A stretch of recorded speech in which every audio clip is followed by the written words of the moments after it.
Welcome to Real Reviews, where we take a look at major Hollywood releases and let you know if they're worth your time, money, and patience. I'm your host, Walter Bernasiak, and today we shrink down with Scott Lang and Hank Pym in Ant-Man. Forced out of his own company by former protege Darren Cross, Dr. Hank Pym, Michael Douglas, recruits the talents of Scott Lang, Paul Rudd, a master thief just released from prison. Lang becomes Ant-Man, trained by Pym and armed with a suit that allows him to shrink in size, possess superhuman strength, and control an army of ants. The miniature hero must use his new skills to prevent Cross, also known as Yellow Jacket, from perfecting the same technology and using it as a weapon for evil. Ant-Man was good. And that's about it. Nothing special in my opinion, but there are big fans of this movie out there. It was unique enough to differentiate itself from other Marvel Studios films, and the humor style works very well. It still does what it sets out to do, with Marvel creating another hero to add to their ever-growing cinematic universe lineup, but this film didn't excel like Guardians of the Galaxy did. It was a fun experience, but felt hollow at some points. The cast filled out their roles pretty well, although there are a few misses combined with the hits. Paul Rudd isn't bad as the thief-turned-hero Scott Lang, but he was lacking something.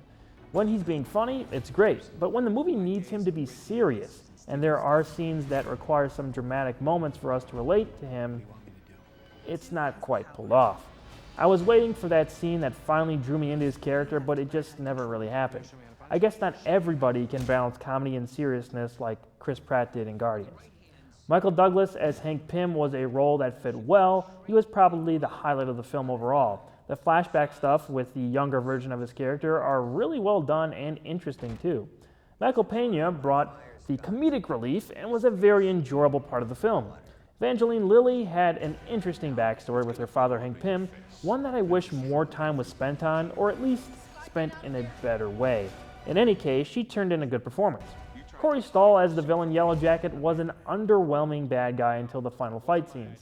This wasn't his fault, as the performance was good. However, his convoluted backstory and lack of sympathetic motivations made him stereotypical and somewhat confusing.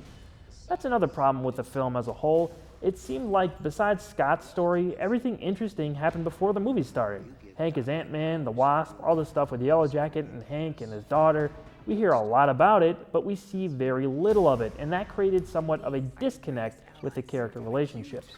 While this does bring the movie down a bit, it's still a good Marvel film. The shrinking down stuff was really fun and impressive. The action sequences that involve Ant-Man growing and shrinking down are very visually striking and just a good romp. It's also very funny when it tries to be. The tone is pretty light throughout, but I think giving Paul Rudd more freedom with his dialogue maybe would have worked in the film's favor. When he gets his one-liners in there, they're hilarious. To be honest, Ant-Man is towards the bottom of the Marvel Cinematic Universe movies, but it's still a good, clean, fun movie and can satisfy most kids and adults. It's also feeling a little bit different from the other Marvel films, so that was a bit of a breath of fresh air. I'm giving Ant-Man a 7 out of 10. Be on the lookout for new Real Reviews and new editions of our competitive argument show, Real Debates, in the near future. Also, be sure to like, comment on, and share this video, and like our Facebook page. Remember, if it's not reviewed here, it just isn't real.